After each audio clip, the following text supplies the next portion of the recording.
Police को बड़ी कामयाबी पीएलएफआई सुप्रीमो दिनेश गोप के खास नक्सली को 2 साथियों के साथ गिरफ्तार कर लिया गया है। पुलिस ने इनके पास से भारी मात्रा में हथियार और कारतूस भी बरामद किए हैं। गुमला जिला के कामजारा थाना क्षेत्र में हुई इस कार्रवाई के बाद पुलिस की छापेमारी अब भी जारी है। एसपी शंभू कुमार सिंह ने इसे पुलिस की बड़ी सफलता भी बताया है। पूरी घटना से जुड़ी जानकारी के लिए सीधे रुख करते हैं हमारे संवाददाता सुशील कुमार सिंह का, जो इस वक्त गुमला से हमारे साथ जुड़े हैं। तो सुशील, ये ऑपरेशन कैसे अंजाम दिया गया और पुलिस को इतनी बड़ी सफलता कैसे मिली? जी मंजूषा, मैं आपको बता दूं कि जो दिनेश गोप का खास जो पकड़ा गया है उसका नाम संभवतः दुर्गा सिंह बताया जा रहा है और ये अपने साथियों के साथ किसी न किसी आपराधिक घटना को नियोजित करने के लिए या उसको अंजाम देने के लिए कामडरा के इलाके में आने की सूचना थी। ये पुलिस को सूचना 2 दिन पहले ही मिली थी, जिसके बाद जिले के जो एसपी शंभू कुमार सिंह है लगातार उसके लिए मॉनिटरिंग कर रहे थे और कई थानों की टीम को लगाया गया था। खुद जो बसिया के अनुमंडल पुलिस पदाधिकारी है वो भी इस अभियान में शामिल थे और लगातार पुलिस की दबिश बनाने के साथ ही साथ पुलिस ये भी प्रयास कर रही थी कि नक्सलियों को ये ना पता चल पाए कि पुलिस उसकी रैकिंग कर रही है। और जिस तरह जानकारी मिल रही है, बीती रात पुलिस को ये सफलता मिली है और पुलिस ने जिस तरह से उसको गिरफ्तार किया है,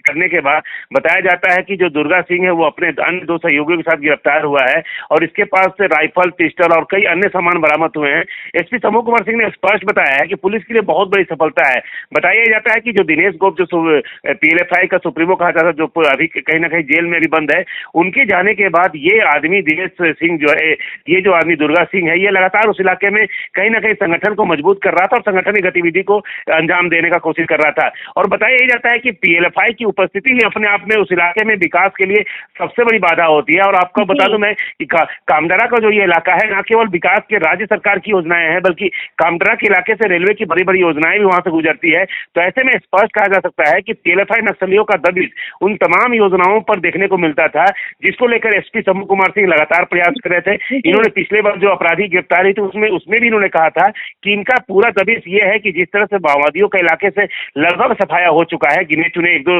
नक्सली बचे हैं जो पुलिस के लिए लगातार प्रयास कर रही है पुलिस उनकी गिरफ्तारी करने का। लेकिन एसपी ने बताया था कि ये जो पीएलएफआई संगठन है उसकी सफाई करना बहुत जरूरी है, क्योंकि ये संगठन के लोग कई तरह के ऐसी आपराधिक घटनाओं को अंजाम दे देते हैं जिसकी भनक तक पुलिस को नहीं मिल पाती है और छोटी छोटी बातों में हत्या की घटना को अंजाम दे दिया जाता है। तो ऐसे में पुलिस के लिए पीएलएफआई संगठन पर दबिश बनाना बहुत मायने रखता था और जिस तरह से पुलिस को यह सफलता मिली है, बताया जाता है कि 18 से 20 से अधिक मामलों में ये वांटेड था। गुमला, खूंटी, सिमडेगा, रनिया के जो इलाके हैं वो इलाका कई इसका प्रभाव क्षेत्र था और ऐसे में स्पष्ट बताया जा रहा है कि इसकी गिरफ्तारी से पुलिस को बहुत बड़ी सफलता मिली है। एसपी ने यह भी बताया कि इसकी निशानदेही पर कई और जानकारी मिली है जिसके बाद छापामारी की जा रही है। हम स्पष्ट कर सकते हैं मंजूषा की झारखंड सरकार अभी हाल के दिनों में जिस तरह से एक एनकाउंटर का मामला सामने आया, उसके बाद इस तरह की सफलता मिलना निश्चित रूप से इस बात को दर्शाती है कि पुलिस अगर चाह ले तो निश्चित रूप से अपराधियों पर दबिश बनाया जा सकता है, अपराधियों पर अंकुश लगाया जा सकता है। और शंभू कुमार सिंह जो गुमला के एसपी हैं वो लगातार ये कहते हैं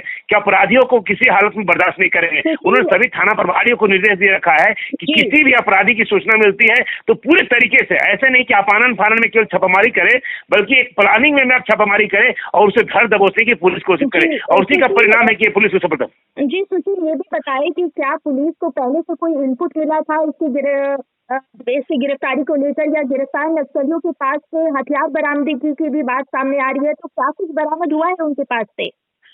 जी मंजूषा, अभी तक तो पूरी मामले की जानकारी नहीं हो पाई है। पुलिस जल्दी प्रेस वाले कॉन्फ्रेंस करके इस पूरे मामले की जानकारी देगी, लेकिन जहां तक हमारे अपने विश्वसनीय सूत्रों से जानकारी मिली है, इसके पास से कई कारगर हथियार बरामद हुए हैं। 1 राइफल, 2 पिस्टल और अन्य सामान बरामद होने की सूचना मिल रही है। एसपी ने स्पष्ट कहा है कि इन तमाम चीजों को लेकर वो एक दिन का रिजल्ट नहीं है, बल्कि एसपी ने कहा कि लंबे समय से प्लानिंग की जा रही थी, कई थाना प्रभारियों को लगाया गया था, कई तरह के सूचना संग्रह किए जा रहे थे, उसके बाद ये पुलिस को सफलता मिली है। तो स्पष्ट कहा जा सकता है कि पुलिस की यह सफलता सोची समझी पुलिस को मिली है, उसमें कई अहम सुराग भी पुलिस को मिले हैं। उसके आधार पर आने वाले दिनों में एसपी ने बताया कि और सफलता मिल सकती है। लेकिन उन्होंने स्पष्ट कहा कि इस इलाके से इसकी गिरफ्तारी के बाद निश्चित रूप से पीएलएफआई का जो सक्रियता था, पीएलएफआई का जो प्रभाव था, वो लगभग पूरी तरह से समाप्त होने की स्थिति में चला जाएगा। बताइए, जैसे अभी भी ऑपरेशन जारी है, अभी भी छापेमारी की जा रही है, तो किन किन इलाकों में छापेमारी की जा रही है? जी मंसूर, मैं आपको स्पष्ट बता दूं, इसकी गिरफ्तारी के बाद जो इनपुट इसे मिले हैं, तो ऐसे में जो गुमला से सटा हुआ कामदरा, बसिया और ये जो आसपास का इलाका है, पालकोट का इलाका है, उन तमाम इलाकों के साथ साथ सीमावर्ती जो इलाका खूंटी का इलाका है या सिमडेगा से सटा हुआ इलाका है, वहां पर निश्चित रूप से छापेमारी की जा रही है। और पुलिस को यह अंदेशा है कि निश्चित रूप से, हालांकि नक्सलियों को जानकारी मिल चुकी होगी कि उसके ये साथी गिरफ्तार हो चुके हैं, तो अभी फिलहाल तो पुलिस को सडनली कुछ फायदा नहीं मिल पाएगा, लेकिन इतना तय है कि पुलिस को मिली सफलता के बाद जो उसको सुराग मिले हैं, जो जानकारी मिले हैं, उसके बाद आने वाले दिनों में पुलिस को और सफलता मिल सकती है। जी मंजूषा जी, बहुत बहुत धन्यवाद सुशील। तो जैसा कि हमारे संवाददाता ने बताया कि पुलिस की इस कार्रवाई से नक्सलियों को बड़ा झटका लगा है, में भी और भी गिरफ्तारियां हो सकती है। धन्यवाद सुशील।